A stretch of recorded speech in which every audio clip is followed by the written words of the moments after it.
सबसे पहले तो मेरे सभी सब्सक्राइबर और फॉलोअर को ईद की ढेरों शुभकामनाएं। आज ईद का त्योहार था, लेकिन वो भी राजनीतिक रंग में रंगा नजर आया।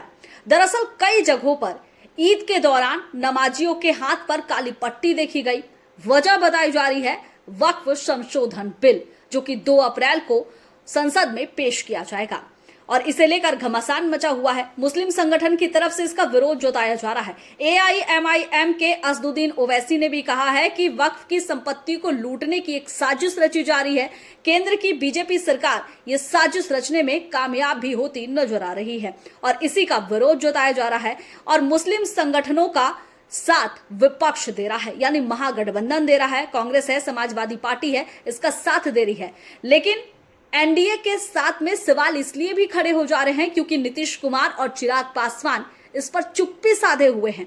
नीतीश कुमार चुप मारकर अपनी पार्टी के लिए मुस्लिम वोटों को इकट्ठा करने की कोशिश में जुटे हुए हैं। चिराग पासवान की तस्वीर भी वैसे ही निकल कर आ रही है। अब सवाल इसलिए उठ रहे हैं कि क्या ये दोनों इस अमेंडमेंट बिल का साथ देंगे।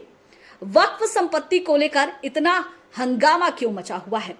दरअसल मुस्लिम संगठनों ने विरोध तो जताया है, लेकिन कई मुस्लिम भाइयों ने कहा है कि इसमें संशोधन की आवश्यकता है, क्योंकि वक्फ संपत्ति जिस पर भी हाथ रख दे या जिसे भी कह दे, उसकी इच्छा हो या ना हो, उस संपत्ति को उसे देना पड़ता है।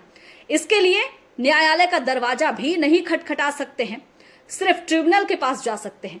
और इसी के लिए संशोधन किया जा रहा है, ताकि अगर आपकी इच्छा ना हो वक्फ बोर्ड को अपनी संपत्ति दान करने की, तो आप न्यायालय जा सकते हैं, दरवाजा खटखटा सकते हैं और अगर इस मामले में सत्यता पाई गई तो फिर जीत आपकी होगी। लेकिन विपक्ष इसे अलग मुद्दा बनाने में जुटा हुआ है। विपक्ष का कहना है कि बीजेपी मुस्लिमों को खत्म करने की कोशिश कर रही है। दरअसल ये मुद्दा क्यों उठाया गया? क्योंकि केंद्र सरकार मान रही है और ये प्रूफ भी हुआ है कि सबसे ज्यादा संपत्ति रेल और सेना की है। इसके बाद अगर किसी की संपत्ति है तो वक्फ की है। 9 लाख एकड़ जमीन जो है वो वक्फ की है। अब इसे लेकर ये हंगामा मचा हुआ है कि अगर आपके पास इतनी संपत्ति है तो फिर मुस्लिम भाइयों का उद्धार क्यों नहीं हो रहा है? इतने पैसों की कमाई कहां जा रही है?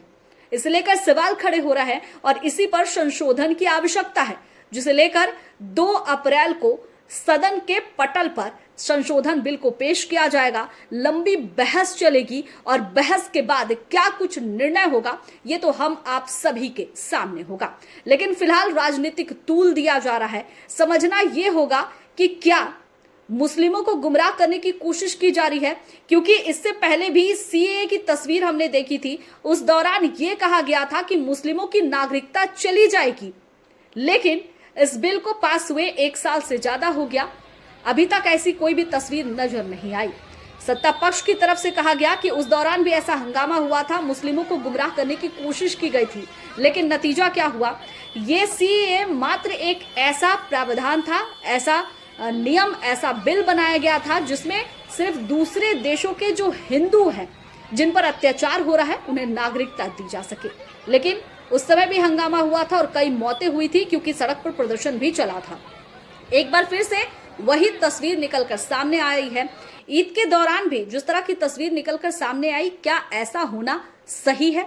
क्योंकि ईद का त्यौहार है, भाईचारे का त्यौहार है, एक दूसरे के साथ खुशियों के साथ मना सकते हैं। लेकिन इस दौरान भी जो तस्वीर निकलकर सामने आई, अब समझना होगा कि क्या मुस्लिम संगठन पेश करने की कोशिश कर रहा है, क्योंकि छोटे बच्चे जो कि नमाज अदा कर रहे थे, उनके हाथ पर भी काली पट्टी बांधी गई, उन्हें भी राजनीति का हिस्सा बनाया गया। क्या ये सब करना सही है? खैर, ये लड़ाई पक्ष और विपक्ष की आमने सामने आ गई है। अब देखना है कि क्या कुछ तस्वीर निकलकर सामने आती है। मेरा ये आपको वीडियो कैसा लगा कमेंट करके जरूर बताइएगा। साथ ही जिन्होंने भी मेरे चैनल को लाइक और सब्सक्राइब नहीं किया है, फटाफट वो कर लीजिए। साथ ही फॉलो इंस्टाग्राम पर और फेसबुक पे करना मत भूलिए।